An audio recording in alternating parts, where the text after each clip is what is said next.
El comisionado parlamentario penitenciario, Juan Miguel Petit, presentó la semana pasada un plan de combate a la reincidencia y en favor de la rehabilitación basado en una perspectiva de género y de derechos humanos. Según destacó Petit, tenemos un sistema carcelario gigante, desproporcionado, débil en su intervención técnica, con enorme reincidencia, violento y explosivo. Recordemos que el país se aproxima a tener 14.000 personas privadas de libertad, lo que es un récord histórico. En el último año creció a un ritmo de 12,5% anual la población carcelaria. El índice de reclusos per cápita en Uruguay es el más alto de Latinoamérica y también supera a todos los países de Europa. El plan de Petit involucra, entre otros puntos, una apuesta por medidas alternativas a la prisión, lo que ya ha generado algunas declaraciones cruzadas con el Ministerio del Interior. Vamos a profundizar más en estas propuestas. Estamos justamente en diálogo con Juan Miguel Petit. Petit, ¿qué tal? Buen día, un gusto saludarlo. ¿Cómo le va? Buen día, ¿qué tal? Mucho gusto, un saludo grande a ustedes y a toda la audiencia. Lo agarramos por Tacuarembó, está recorriendo la cárcel de mujeres por estos días. Sí, estuvimos ayer, una jornada intensa todo el día en la cárcel de hombres, que es una vieja cárcel, que está al costado de la jefatura, en la plaza. Una de las cárceles que habíamos señalado como en peores condiciones del 2015. Estuvimos todo el día allí y la verdad que quedamos muy emocionados y muy impactados, porque en 5 meses, si bien es un lugar transitorio porque se va a construir una nueva cárcel aquí en las afueras de la ciudad, los cambios que han ocurrido allí son realmente notables, las mejoras que se están haciendo para aguantar este periodo previo a la mudanza, porque es una cárcel que realmente se caía a pedazos, pero aparte no había actividad, había hacinamiento, había una bulia absoluta, un ocio crónico.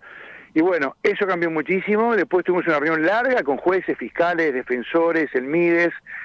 Hay un trabajo de la comunidad, la cárcel se abrió a la comunidad, entró la intendencia, entró el MIDES, está entrando educación, entra trabajo, hay empresas que están ayudando allí para dar trabajos, y ahora estamos en la zona de la villa, que está en las afueras de Tacuarembó, donde hay una chacra para hombres y para mujeres, y de nuevo, la verdad, muy impactados con lo que se está haciendo acá, programas realmente de trabajo.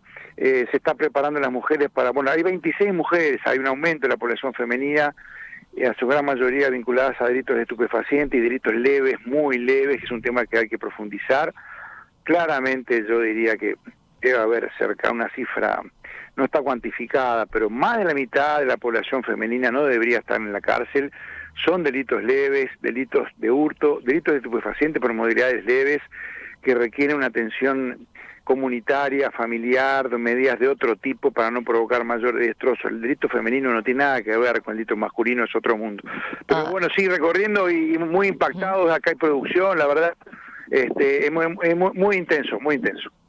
Después, en todo caso, compartimos las fotos, las estamos viendo ahora en nuestro sitio web de la recorrida que hizo por estas horas para que se vea algo de eso que usted señala, ¿no? Del trabajo que se está haciendo allí. Pero uno podría decir, bueno, pero eso es aparece como un oasis, no sé, dentro del sistema carcelario, si lo comparamos con este diagnóstico más general que usted tiene, ¿no? De gigante, desproporcionado, débil en su intervención técnica, con enorme reincidencia, violento y explosivo. Nosotros hablamos 2x3, ¿no? Y hablamos, digamos, de forma recurrente con usted, y pareciera que la situación siempre es la misma, que mejora poco, ¿no? Claro, pero ¿este aumento reciente de la cantidad de reclusos ha empeorado este panorama que ya era grave? Claro, sí, obviamente un aumento grande de población sin un aumento paralelo de recursos, de espacios físicos y de programas de rehabilitación agrava todo. Hay una política muy buena de justamente en muchos lugares donde se logran acciones y el interior es mucho más fácil. Hace poquito estuve 2 veces en Rivera. Bueno, la cárcel de Salto, que tiene un hacinamiento absolutamente desesperante, pero hay un equipo ahí que hace un trabajo impresionante y logra mantener un funcionamiento bastante humanista, con mucha educación, con mucho trabajo con la familia. Y lo que se ve acá, la cárcel abre sus puertas a la comunidad. La panadería que funcionaba apenas, ahora hizo un convenio con INEFOP, va a capacitar en panadería y galletería a 30 personas, se instaló un invernáculo de sembrando, se está trabajando la tierra, las muchachas tienen un curso de capacitación aquí, yo te mandé una foto, para hotelería y gastronomía, la verdad que eran muy emocionantes. Ahí las vemos con las mermeladas, ¿no? Bueno, ahí va, por un lado.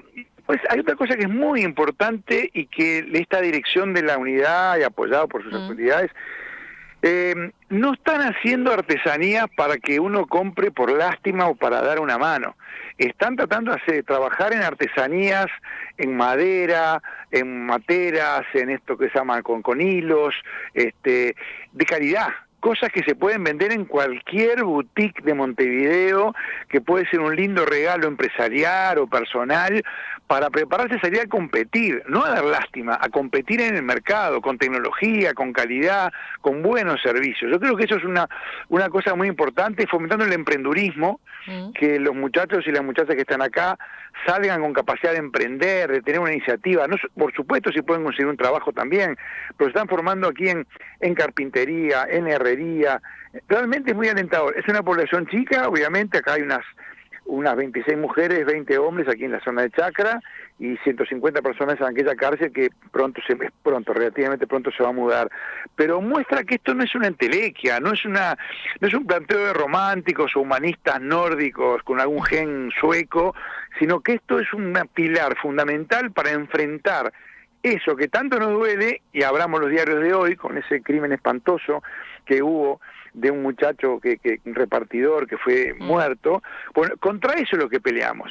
Y para pelear contra eso no alcanza con la policía, no alcanza con la fiscalía. Se requiere un sistema penitenciario con capacidad de rehabilitación y conectado a la política social, a la educación y al empleo. Me quedó una duda respecto a las fotos. Usted lo señalaba, la capacitación que estaban teniendo en gastronomía, y ahí sí veíamos que estaban como vestidos de mozos, ¿no? Sí. Varios de ellos. ¿En qué consiste esa tarea que están haciendo? Bueno, ellos tienen... ¿Dónde van a poder trabajar o si ya lo están haciendo? Ellos acá han hecho servicios, se están preparando para eso, están terminando el curso. Hay una mecánica por unos cursos que se hacen a través de la página, que eso fue una cosa que desarrolló el director que está aquí, también lo desarrolló antes cuando nosotros lo conocimos en Salto, en Artigas.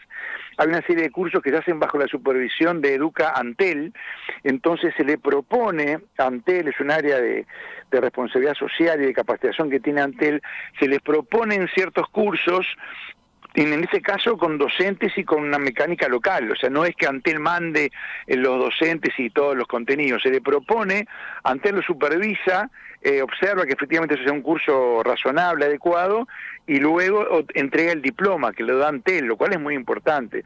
Y esta gente está preparada para trabajar, ya lo puede hacer en servicios de hotelería, etcétera. La nueva dirección aquí tiene 5 meses y ha tomado un impulso muy importante. Y hay otra cosa que eso es muy importante, que las buenas experiencias que hay en muchos lugares del país, que hemos señalado y en los informes nuestros, obviamente, en eso lamentablemente actuamos a veces como el médico, tenemos que decir, bueno, en este riñón hay una piedra, pero también es muy importante decir, esto funciona bien, porque esto no es imposible, no, eso que a veces no hay política pública si no hay convicción de que por esta vía se rescatan vidas de las personas que están acá, vida de las personas que se van a cruzar con ellos y vida de las familias. Acá hay, en estas 26 mujeres, hay una niña que tiene 3 meses, que es una belleza. Y bueno, también se trabaja por esa niña, también se trabaja, bueno, esa niña tiene como 4 hermanitos.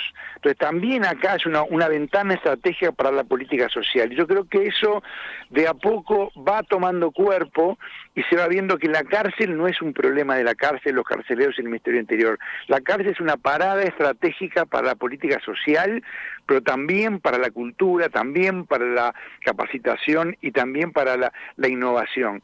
Si logramos meter en la corriente, en el mainstream de todas las políticas públicas, vamos a estar ayudando también a la seguridad pública y a la vida de todos. Con ese objetivo, además, presentó este plan más general, ¿no? O sea, usted dice, bueno, esto que yo estoy contando de lo que veo en Tacuarembó no es Exacto. No es la regla. Claro, no es la regla, Exacto. pero por otro lado dice, pero es un ejemplo de que hay cosas para hacer, de que se pueden hacer cosas si tenemos en Exacto. cuenta este poco tiempo y los cambios que se lograron ahí.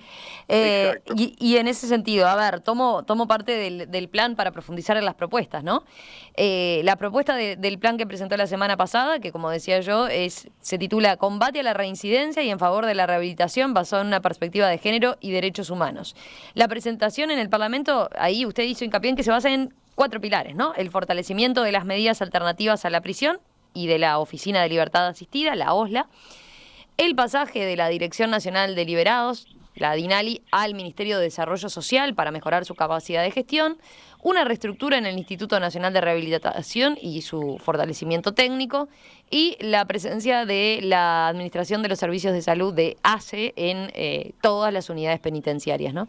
Si le parece, profundicemos en 2 de estos pilares. Recordemos, por ejemplo, brevemente, qué es la Dirección Nacional de Apoyo al Liberado y qué función cumple hoy, porque, entre otras cosas, no llega a todo el país, ¿verdad? Exacto. Si te parece, Romina, para simplificarlo bien y bien concretito, imaginemos una casa con 4 puertas, ¿no?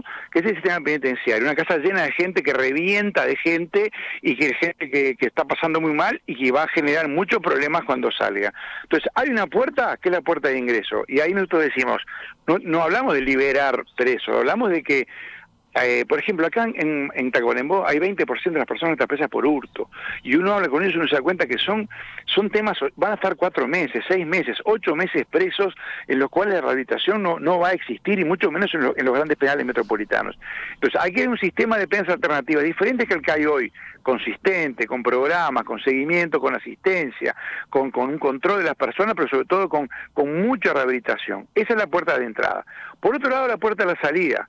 Lo que hoy la Dirección Nacional de Liberado no funciona, no logra hacer seguimiento de la gente sale y se pierde. Está demostrado, pero científicamente, hay bibliotecas enteras en todo el mundo que muestran que el trabajo postpenitenciario y preliberatorio baja la reincidencia. Hay experiencias en Uruguay. Para eso la DINALI tiene que dejar de ser una parte del Ministerio del Interior y ser parte del Ministerio de Desarrollo Social. Eso lo hemos propuesto, se está discutiendo en estos momentos por el MIDES y el Ministerio del Interior. Te pongo un ejemplo. Sí. Acá, en buena parte del país, tú salís de la cárcel y para que la DINALI te ayude tenés que ir a la jefatura de policía, entrar, recorrer la jefatura, y debe ser una oficinita que está al lado de la oficina en la que ellos lo que tomaron preso. Entonces nadie va a buscar ayuda allí. Claro. Y además la ayuda que te dan es nula o cercana a nula. Entonces eso tiene que cambiar. Segunda puerta. Tercera puerta, en el techo, por arriba, y acá esto es fundamental. Es la hora de ACE, es el tiempo de ACE. Perdón, Petit, hay un paréntesis. Cuando hablamos de lo de la oficina del DINALI, ¿verdad? Con lo que tiene que ver con la Dirección Nacional del Liberado, usted lo que dice es, esto tiene que pasar a ser una política del MIDES, o sea, que pase a estar bajo la órbita del MIDES en el carácter social que tiene, de apoyo más social, porque la persona ya pagó por esa pena. Exacto, el MIDES ya está entrando a la cárcel desde hace un año.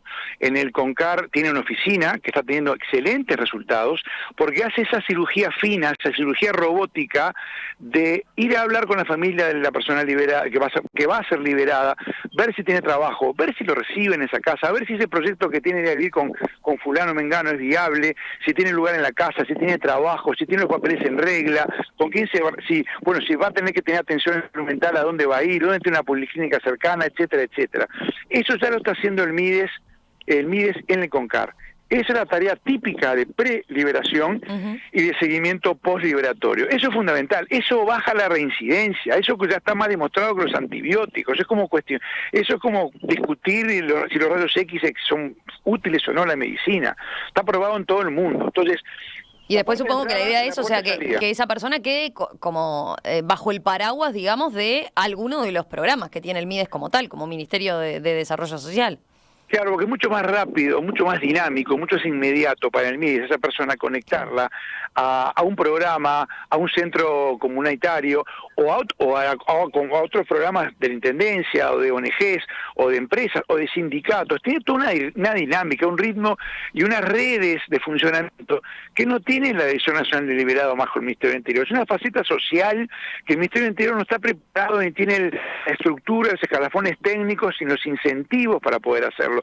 Fue una transformación de lo que fue el viejo patronato del liberado, que era un organismo de buena voluntad y beneficencia, que era espectacular en su momento. Luego se formaliza dentro del Ministerio del Interior, pero bueno, estamos en el siglo XXI, ha llegado el momento de dar ese paso. Entonces, voy a la tercera puerta. Sí, ahora sí, la tercera puerta, la de ACE, que me decía. La de ACE, y la pongo en el techo, la tercera puerta en el techo porque ACE está allá arriba y tiene que bajar a la tierra, tiene que aterrizar en las cárceles con mucha más fuerza, más allá de las cosas que hace el servicio de ACE en cárcel, que es muy bueno, y Sanidad Policial, debe salir de las cárceles porque no es un mandato. Sanidad Policial, su mandato legal es atender a la policía y los familiares de los policías. ACE tiene que cubrir a la población penitenciaria toda, tiene que dar salud mental y tratamiento en adicciones. Cuando no hay salud mental y tratamiento en adicciones, no hay derecho al tratamiento. El 80%, un porcentaje estimado en esa cifra, de las personas privadas de libertad tienen consumo problemático de sustancias. Hay un clamor, Romina, que es, lo hicimos ayer, yo lo hago en todas las cárceles del interior, lo voy a empezar a filmar y lo voy a mostrar reservadamente en las comisiones parlamentarias para que vean que no es un invento. Ayer me reuní eran 40 internos. Hace 2 semanas en un pabellón en Soriano, en 2 pabellones lo hicimos, serían 80. Tú le preguntas, ¿quién de ustedes querría tener psicólogo para hablar de sus problemas, de lo que sienten, de la angustia? Todos levantan las 2 manos. Adicciones, todos a los gritos. Entonces, hay un clamor de la población y que hoy en día, delitos. ¿qué población está cubierta con esos servicios? Bueno, la atención en salud mental existe, yo creo que hay que profundizarla muchísimo, hay que trabajar una cantidad de aspectos, sería algo de el tratamiento de adicciones, lo que existe son intervenciones de orientación, de seguimiento de 2, 3 entrevistas, algunos grupos terapéuticos, por ejemplo en el Penal Libertad y en el CONCAR, pero hay que entrar con otra fuerza, y con otra fuerza apoyado en la comunidad, para la persona cuando sale, también para la atención de su familia. La adicción es de por vida, es una enfermedad de por vida, entonces la persona no se arregla con un antidepresivo y una medicación que de pronto permite salir de una crisis o de una situación particular. Esa es parte de la revolución de las políticas sanitarias y de salud del siglo XXI. La droga, lamentablemente, está instalada, masificada, banalizada y universalizada. Y si el Estado no compite puerta a puerta, nos va a ganar la batalla, como lo está ganando en muchos barrios, donde se está llevando a una cantidad de gurises que rebotan en la escuela, que rebotan, no llegan al liceo y encuentran en el circuito narco un lugar de ser, un lugar de vida, y arrastran a su vez a las gurisas que son las que vemos nosotros en las cárceles y que no deberían estar en las cárceles, deberían estar en un programa comunitario. Entonces, la verdad, nosotros vamos a trabajar, tengo una entrevista pedida con ACE, todavía no tengo día y hora, pero nosotros vamos a trabajar con toda la fe, con toda intensidad con ACE, hemos enviado nota, vamos a reunirnos con ellos, lo hemos hablado con los jueces de ejecución, y vamos a utilizar nuestras pocas herramientas que tenemos nosotros como un organismo de monitoreo, de hacer planteos con ACE, estar juntos, mesas de diálogo, con los jueces, con todos los mecanismos judiciales que existen, porque si no hay tratamiento de las adicciones, si no hay tratamiento de salud mental, hay trato cruel, inhumano y degradante, y el Uruguay no se puede permitir eso. Esa con la puerta de arriba, es la hora de ACE. Y la otra puerta, la puerta principal de la casa, que es el Instituto Nacional de Rehabilitación, que tiene que fortalecerse técnicamente, tiene que tener mucha más capacidad de intervención técnica para saber quién es cada preso o presa, saber qué necesidades tiene, qué programas necesita, qué tiene que aprender, tener un plan individual de trabajo como establecen las reglas Mandela, como una historia clínica de la rehabilitación de la persona, para que cuando se informa en juzgado la situación de la persona, no se informe solamente si tiene sanciones, más o menos sanciones, sino es que se puede informar cómo evolucionó su educación, su salud, su cultura, su vida familiar, si se capacitó, si no se capacitó, si tiene conflictos, si lo resuelve pacíficamente o no. Y bueno, este es un planteo que yo creo que requiere recursos, sí, sobre todo recursos humanos, técnicos y de coordinación. Ahora, Hoy faltan 4.000 plazas. 4.000 plazas son 8 cárceles de 500 personas. Estamos hablando de más de 100 millones de dólares de ladrillos, más miles de funcionarios, cientos de decenas de millones de dólares de mantenimiento, más toda la complejidad de estas cárceles. Yo creo que ese no es el camino. Bueno, de eso quiero preguntarle si le parece, hacemos un breve corte y vamos por ese lado, por profundizar en una de las puertas que usted mencionó, lo de las medidas alternativas y cómo se compatibiliza o no con esta cantidad de personas privadas de libertad que estamos teniendo, que hace justamente que se vuelva una situación de hacinamiento. Volvemos con eso. El comisionado parlamentario penitenciario, Juan Miguel Petit, presentó la semana pasada un plan de combate a la reincidencia y en favor de la rehabilitación.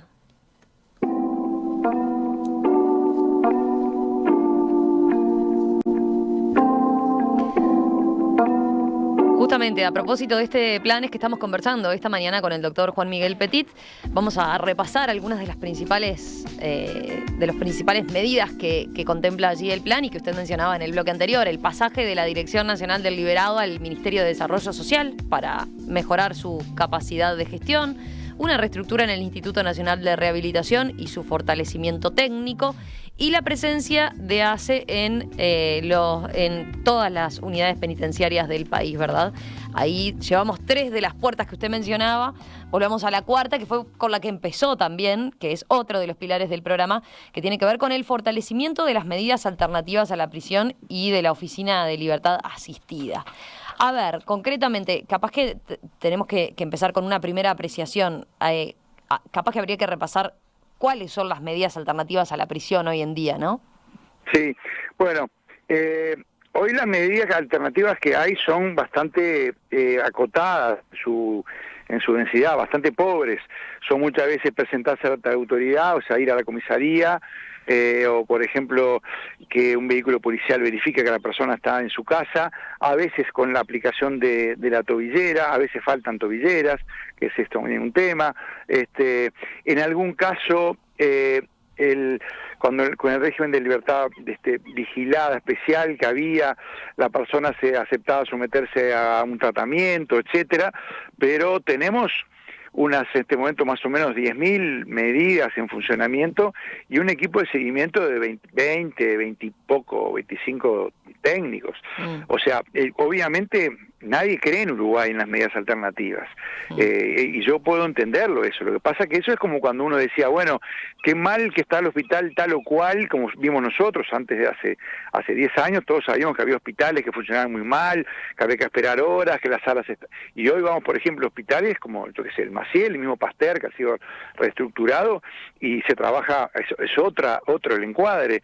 Entonces la solución no era tirar abajo los hospitales y decir, bueno, que no existan los hospitales, es reformarlos, reforzarlos. Y acá las medidas alternativas tienen que tener lugares de tratamiento, lugares donde la persona vaya. Yo lo vi funcionar en otros lugares, no es que haya recorrido tantos lugares en el mundo, pero por ejemplo en Inglaterra, en Estados Unidos, en Suecia, en Argentina mismo, donde la persona tiene que, por ejemplo, presentarse todas las semanas, tiene un técnico que lo sigue y todas las semanas tiene una entrevista y recibe de pronto una sesión de terapia, de asistencia, de orientación familiar, o se lo conecta con un lugar de tratamiento para las adicciones, se lo orienta para la búsqueda de trabajo, se ve cuál es la situación familiar que tiene, qué es lo que hay debajo de ese delito leve, porque obviamente la medida alternativa va para delitos leves. Bueno, eso quería preguntarle también, porque siempre va a estar quien diga, bueno, pero si no, ¿qué estamos haciendo? ¿Qué mensaje se está dando? A ver, cuando hablamos de delitos leves, usted hacía referencia recién en los testimonios que mencionaba, decía, más de la mitad de las mujeres no deberían estar recluidas en una unidad, ¿verdad? ¿De qué delitos estamos hablando? ¿De qué magnitud? ¿Y qué penas cumplen en general? Porque estamos hablando de personas que hoy en día van a la cárcel capaz por 4 meses. 4 meses, 6 meses, 8 meses. Son delitos a veces en grado de tentativa de hurto, receptación, que son cosas que están mal. Y a ver, el delito es algo muy negativo, muy desagradable, muy chocante en cualquier modalidad, aún la modalidad más leve. A ti te roban el celular, a mí me roban el celular y nos genera un daño muy grande. Ni hablar, Yo sufrí un copamiento, me apuntaron con una pistola en el pecho, a mi mujer la agredieron, todos conocemos gente que ha sido víctima de delitos, es algo muy traumático que cuesta mucho sobreponerse, ni hablar de los delitos graves con daños muy muy graves o irreparables como puede ser una muerte.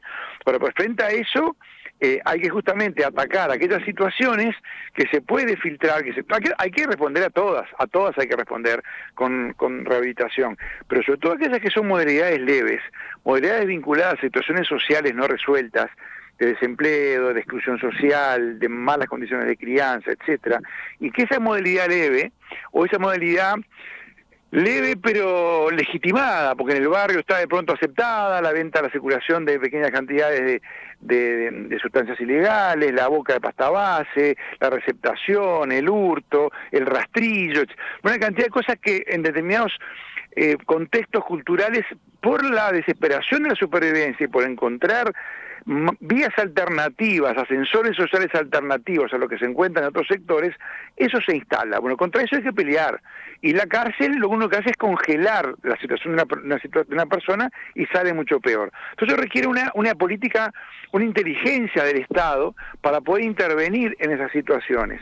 Y hay un alto porcentaje, debe ser más o menos entre el 25% de la población penitenciaria que está con delitos leves y que tienen la medición de ingreso.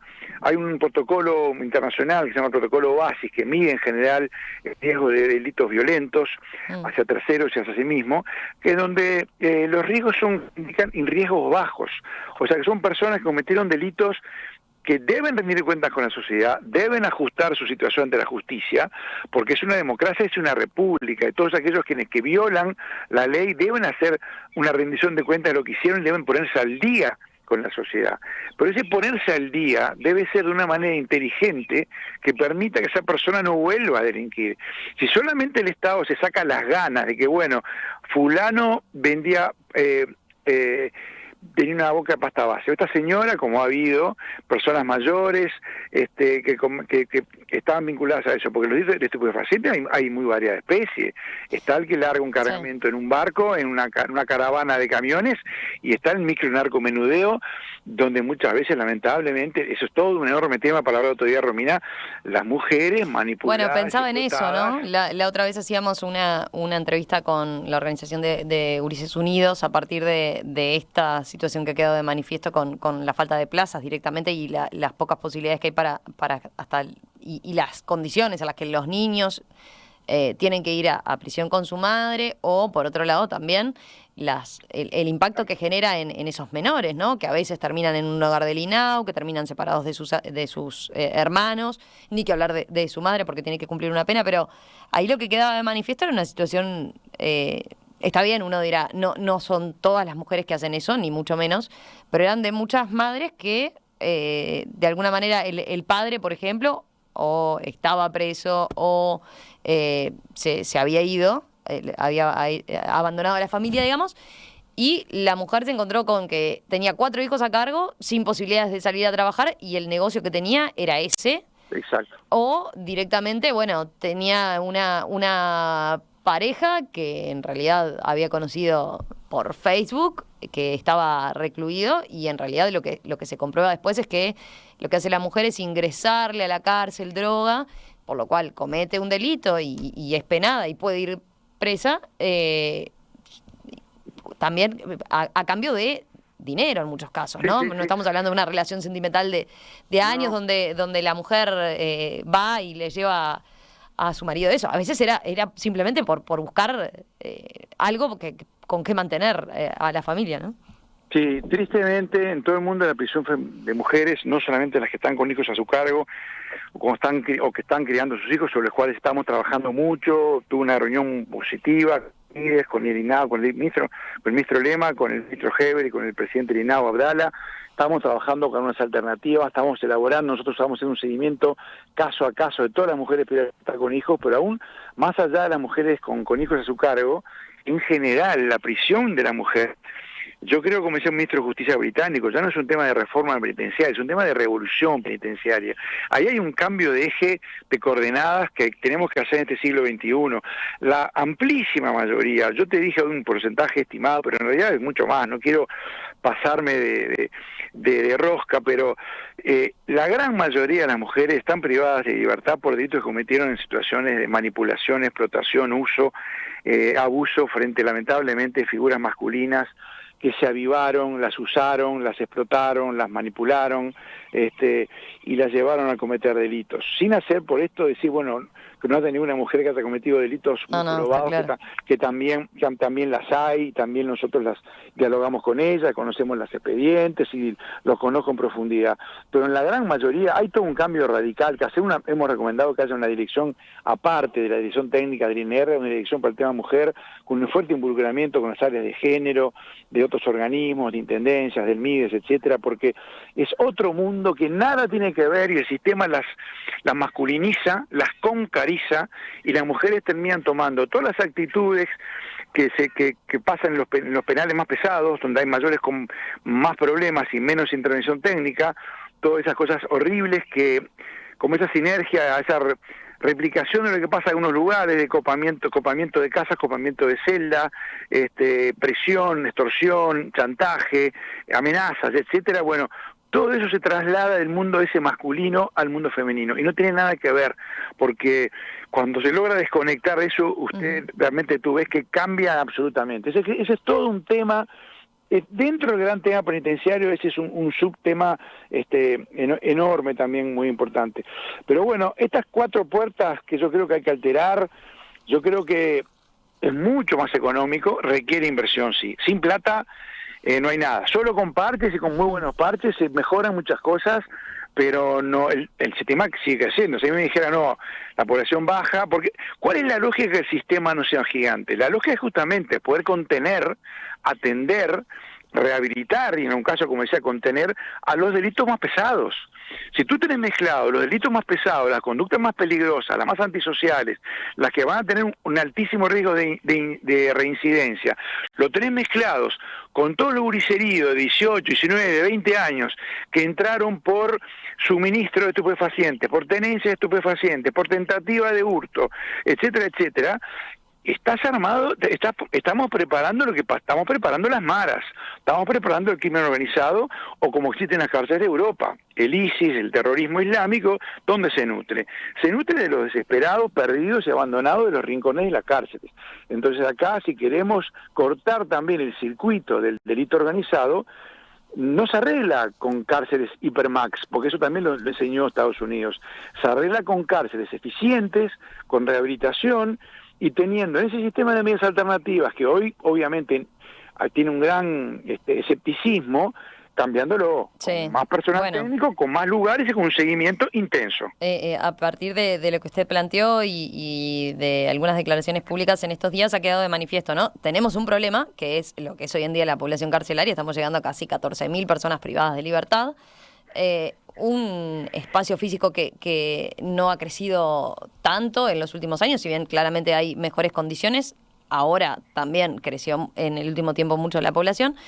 Usted plantea esta alternativa, justamente las medidas alternativas para aquellos delitos menores, como quedaba de manifiesto, pero bueno, también está el planteo del ministro del Interior, Luis Alberto Heber, quien dijo, por ejemplo, el jueves pasado, que en Desayunos Informales, que actualmente existen 14.000 personas con penas alternativas, de las que no se tiene control hoy en día, por eso que usted decía, ¿no? Porque en realidad hoy en día no hay personal suficiente para poder controlar, y termina siendo algo simplemente como ir a firmar a la comisaría o hacerse presente. Pero también él, basándose en eso, dice esta administración no va a soltar presos, y defiende avanzar en sistemas de libertad, de semilibertad, ¿no? Para que la gente que es primaria y pueda ser rescatable, digamos, rápidamente, no incursione en más delitos, pero sobre todo va a eso, ¿no? En vez de que no vaya a prisión, vaya a una medida de semilibertad, lo que implicaría, por ejemplo, que tuviera permisos para salir a trabajar más fácilmente o para ir a estudiar más fácilmente, ¿no? Ahí claramente hay ¿cómo diría usted? ¿Una diferencia de enfoques? ¿Hay por dónde pasa esas dos posturas, digamos, que tiene usted por un lado y el ministro del Interior por otro? Bueno, yo tengo un diálogo muy franco con Heber, lo conozco aparte hace mucho tiempo, y eso ayuda. Sí, él lo ha dejado de manifiesto también, que se Sí, llevan muy bien, que son sí, que son amigos, pero que bueno, que tienen discrepancias a veces, ¿no? Bueno, fuimos compañeros de escuela, y bueno, en momentos difíciles de la vida de los dos pudimos estar presentes, pero más allá de eso, él es un legislador reconocido por su espíritu dialogante de muchos años, un articulador, un hombre que busca consensos, que escucha. Él lo dijo, no es experto en cárceles, pero es un político, y el político gerencia, escucha, coordina, articula, y hablamos con total franqueza. O sea, una relación personal no hace ni que él no diga, ni que él diga lo que no piensa, ni que yo deje de decir lo que tenga que decir. Lo que hace es la buena relación personal, y yo trato de fomentarla siempre. Lo hice con el anterior ministro, con Larrañaga, con el anterior ministro Bonomi. Lo que hace la buena relación personal es generar confianza, que lo que uno está diciendo, lo está diciendo porque lo siente de corazón y de cabeza, y sobre esa base uno discute, y sobre esa base tratamos de convencernos. Yo creo que en este tema hay mucho para hablar. A mí me parece yo creo que es un tema más de términos que de fondo, y un tema de recursos.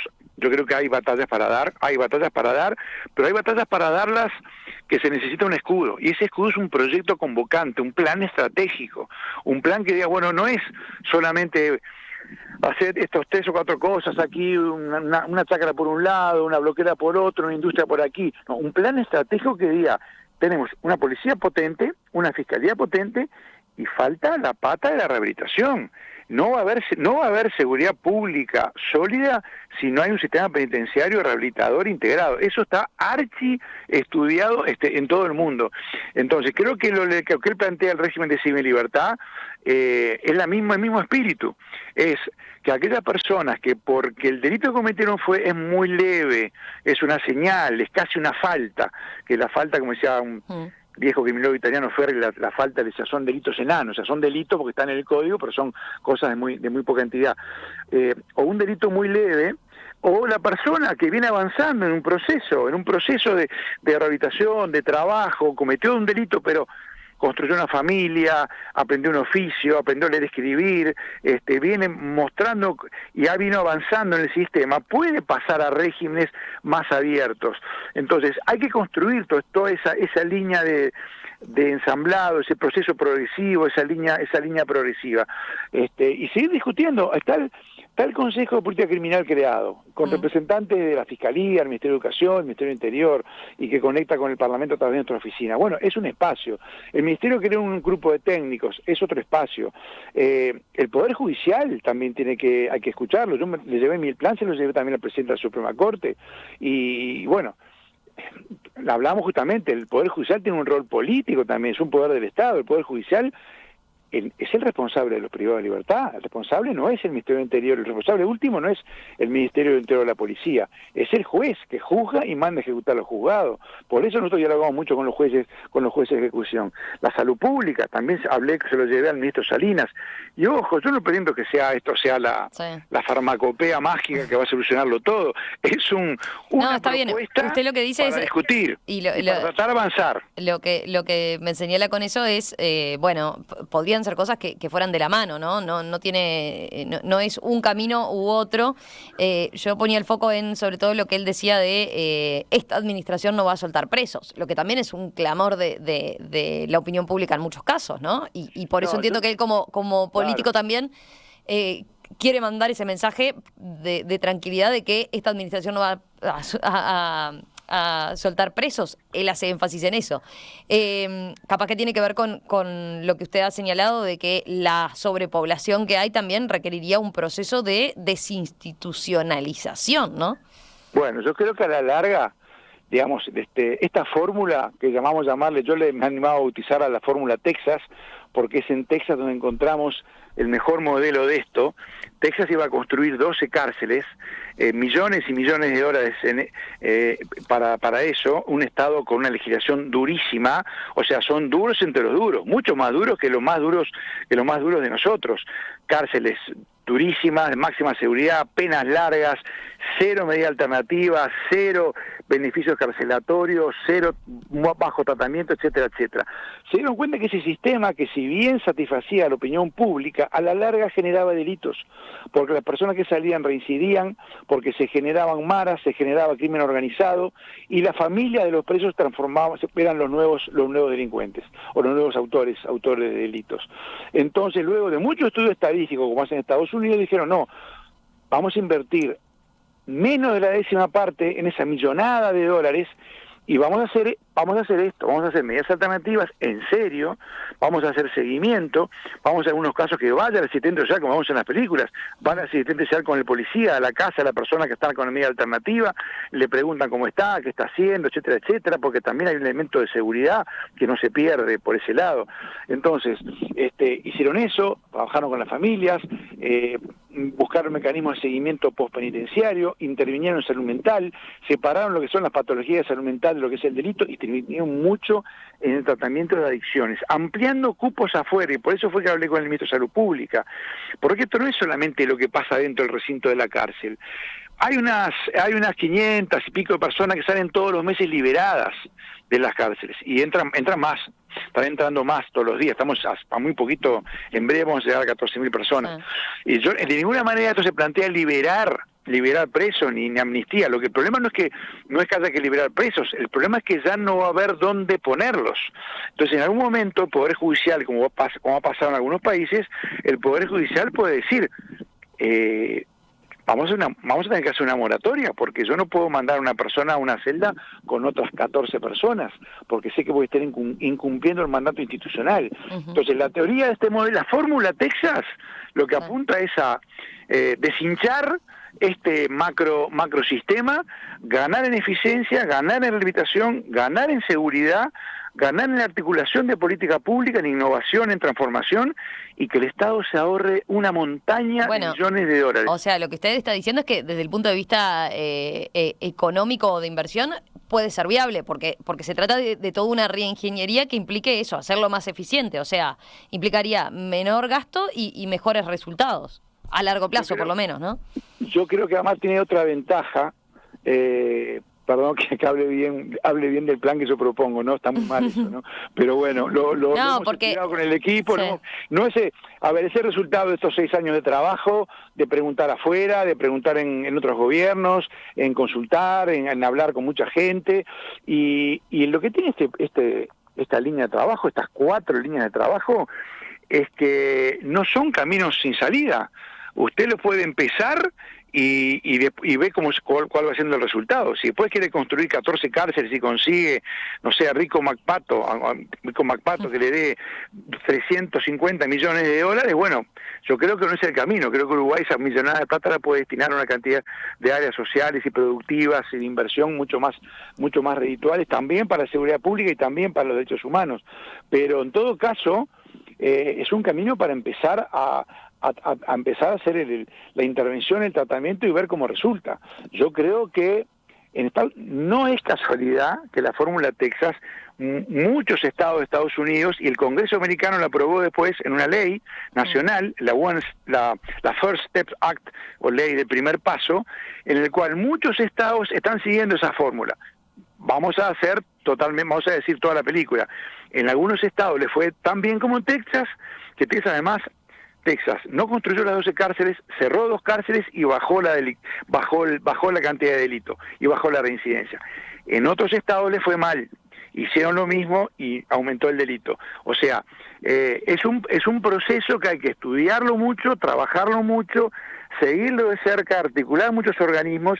Lo que pasa es que es un desafío del siglo XXI. La vieja cárcel de hace 2 siglos, muros, celdas, cancha de fútbol, y bueno, que los presos aguanten y marquen en la pared, tachen los días que les falta para salir, eso es de hace 2 siglos. Hoy estamos con este desafío enorme que nos implica justamente otra inteligencia para lograr la integración social ciudadana. Yo creo que Pero siendo concreto con eso, a ver, Heber dice, seguramente en Texas tienen mejores recursos que de los que tengo yo, dice él, señalando su situación, ¿no?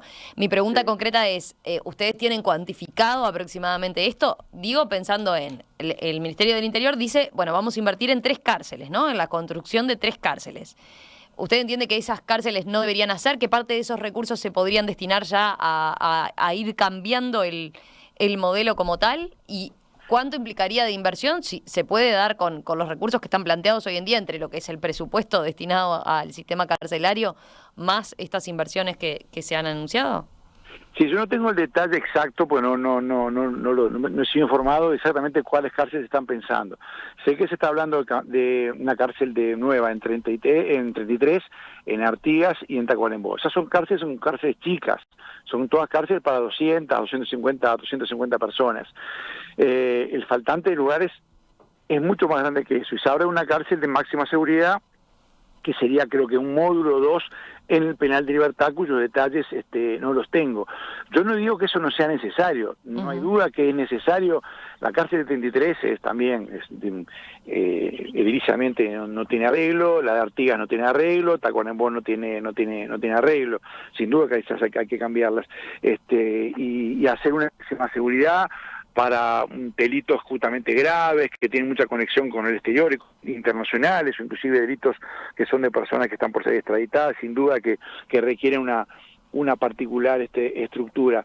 Lo que yo señalo es que si nosotros aplicamos este modelo y vamos a mejorar la rehabilitación, y como tú decías, desinstitucionalizar, que desinstitucionalizar no es abrir las cárceles y liberar a la gente. De ninguna manera se está proponiendo eso. Lo que está proponiendo justamente es trabajar con la gente que está ahí para que pueda circular, para que pueda avanzar. Tú tenés hoy en el CONCAR, por ejemplo, los módulos de más seguridad llenos. Ahora, no están repletos porque allí estén los casos más peligrosos. Están allí apelotonados porque no han podido ser trabajados técnicamente, porque no hay técnicos que puedan trabajar con ellos. Entonces tenés los módulos de menos seguridad con 150, 120 cupos disponibles. Entonces, como tenés un hospital que tenés en la puerta de emergencia 200 personas apelotonadas esperando ser atendidas, y arriba tenés 5 pisos vacíos. Pero no porque los que están en la emergencia sean todos graves y requieran ser internados, es porque no los pudo ver el médico de guardia y no le pudieron hacer un diagnóstico.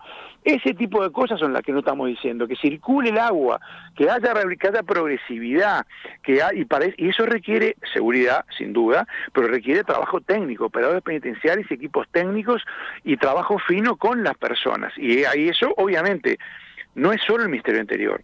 Por eso en otros lugares, como estoy ahora acá en Tacuarembó, la presencia del MIDES, de la Intendencia, del sistema educativo, de empresas, de organizaciones no gubernamentales, genera justamente esa transformación.